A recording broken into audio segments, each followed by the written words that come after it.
Welcome to The Explainer. Today, we're digging into a policy that, on the surface, sounds super simple, doubling the time it takes for immigrants to settle in the UK, from 5 years all the way up to 10. But as we're about to see, this is anything but simple. Okay, so let's think about this. It seems like a pretty straightforward way to tighten immigration rules, right? You just change one number in a policy document. But what if that one little change could actually unravel the entire system? Yeah, it is way harder than you think. This seemingly minor tweak is actually a massive undertaking, with really deep legal, economic, and, of course, human consequences. Let's break down exactly why this is one of the most complex changes you could possibly imagine for the UK's immigration system. All right, so the first major hurdle is the system itself. You see, the UK doesn't have just one neat little path to settlement. It's already a pretty tangled web of different routes. So, get this, the UK is already running two separate systems at the same time. It's kind of like having two train tracks. You've got the 5-year express route for people on specific visas, like skilled workers or spouses. But then there's this other 10-year route for those who've been here a long time on a mix of different visas. A simple change to that 5-year route would mean you'd have to completely overhaul dozens of other visa categories just to avoid creating a whole mess of new legal contradictions. And this isn't just about abstract rules and paperwork.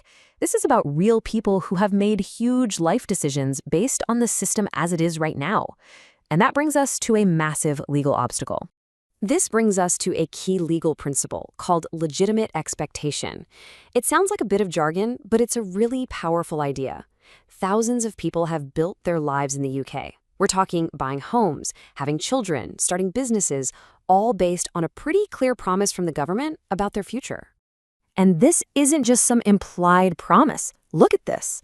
This very phrase, or something very similar, is literally printed on many official visa documents. So to change the rules now would be like breaking a promise to hundreds of thousands of people, and that would trigger an absolute firestorm of legal challenges. And this is exactly why governments almost never apply huge changes like this retroactively. The political fallout, public protests, a flood of legal appeals, and a home office that just grinds to a halt is just too big of a risk.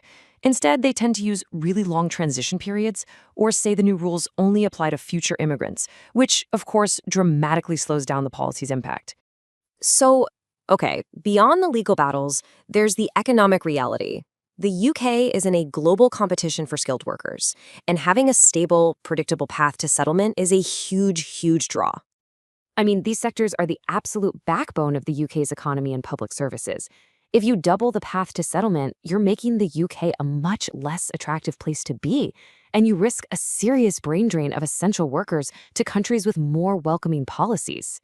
And just look at the competition. Canada offers permanent residence in 3 to 5 years. Australia, about 4. Germany is right there with the UK at 5. A sudden jump to 10 years would make the UK a global outlier. It would create a really serious recruitment crisis for some of our most important industries. Now, even if you could somehow get past all the legal and economic challenges, there's one final massive hurdle: the administrative nightmare of actually putting a change like this into practice. Announcing a policy is the easy part. Implementing it, that's a whole different story. This would be a monumental administrative task. We're talking about a complete overhaul of the immigration system.